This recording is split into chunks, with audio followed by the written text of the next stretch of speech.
Hey everyone, this is Donald the Repentless, and today I want to talk about Noah's flood, the worldwide flood described in the Bible. Now, I'm not going to talk about the normal stuff about the size of the boat, how much food, and all that stuff.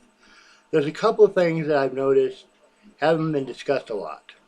At least I have not seen them personally discussed. They may be discussed by other people, but I'm not aware of such discussions, so I'm going to go over a couple of things that I find interesting and things I might consider problems with the story.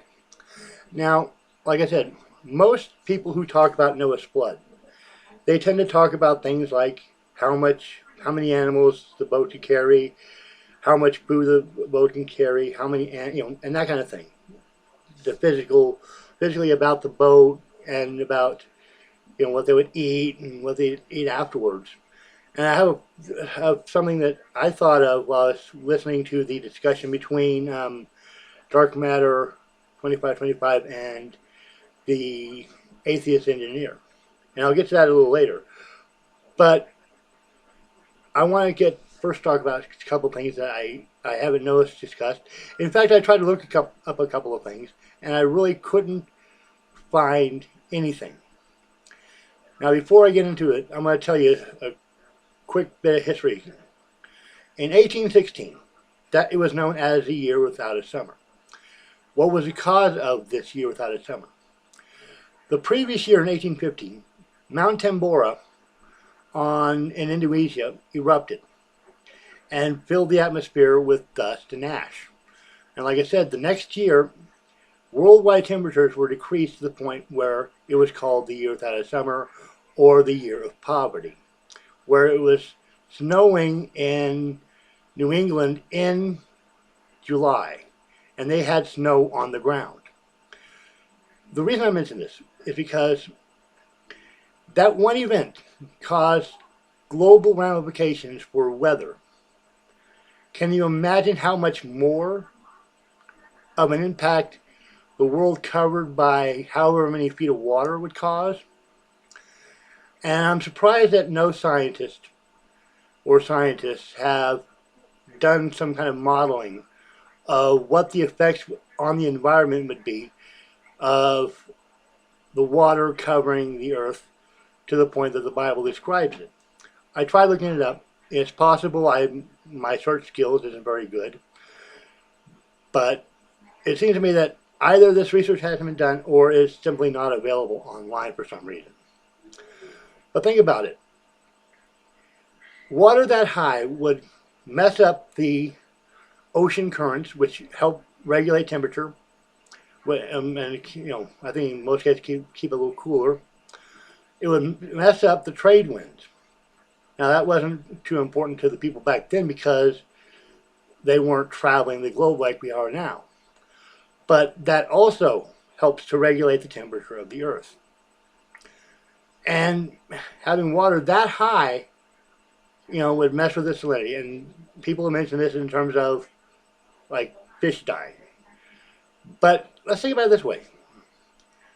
How would it affect animals like salmon, who have an annual sort of breeding cycle, where they go, where they're born in the rivers and oceans of North America, they swim out to the ocean, they mature and grow up out in the oceans, and then when it's their time, they go back up the rivers that they swam down as babies and reproduce in the pools where they were born.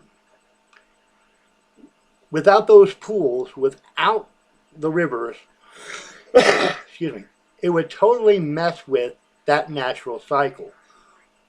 One could say they could have just decided to live a year longer than they normally would because when a salmon lays their eggs, they die. That's the end of their life cycle, is giving rise to the next generation. I wouldn't know if they could possibly live longer than that if they aren't able to get to where they need to be, or if they would still die. That's one thing that had to be studied as well. But anyways, now without, like I said, I kind of lost my place here. but you're going to get the ideal.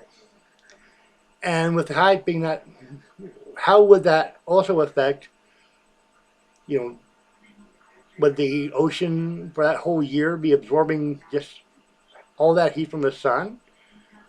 You know, okay, I'm kind of confused, but anyways, let's talk now a little bit about the animals.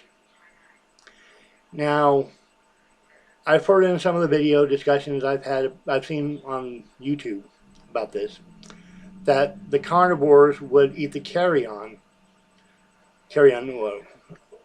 left from the flood. The problem with this is that if you look at the rhetoric of creationists, you know, they say, what do we expect to see? Millions of dead things buried in layers. So, if you think that the worldwide flood would create sentiment that covered the animals that had died, are you therefore suggesting that, you know, cats, dogs, and all those carnivores were digging in the ground looking for carcasses of dead things to eat? I think cats can, and well, dogs can definitely can dig, but to expect them to live that way and to dig rather than hunt as they're used to kind of seems silly to me. But anyways, I just wanted to bring up these couple of points. You know, I mean, it's kind of disappointing that some of the research hasn't been done, like the effects of a global flood would have on the environment, have on the ocean, well, it'd be all one ocean at that point, but would have on the currents and various things that do, you know, control the temperature and the weather. I mean, think about it this way. Hurricanes develop over oceans. Ah, yes, I thought of that.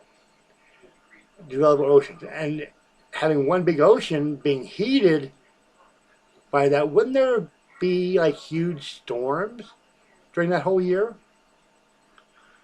I mean, just some general food for that. I'm still getting used to YouTube. So this is probably not the best video, but I hope that I bring up some food for thought.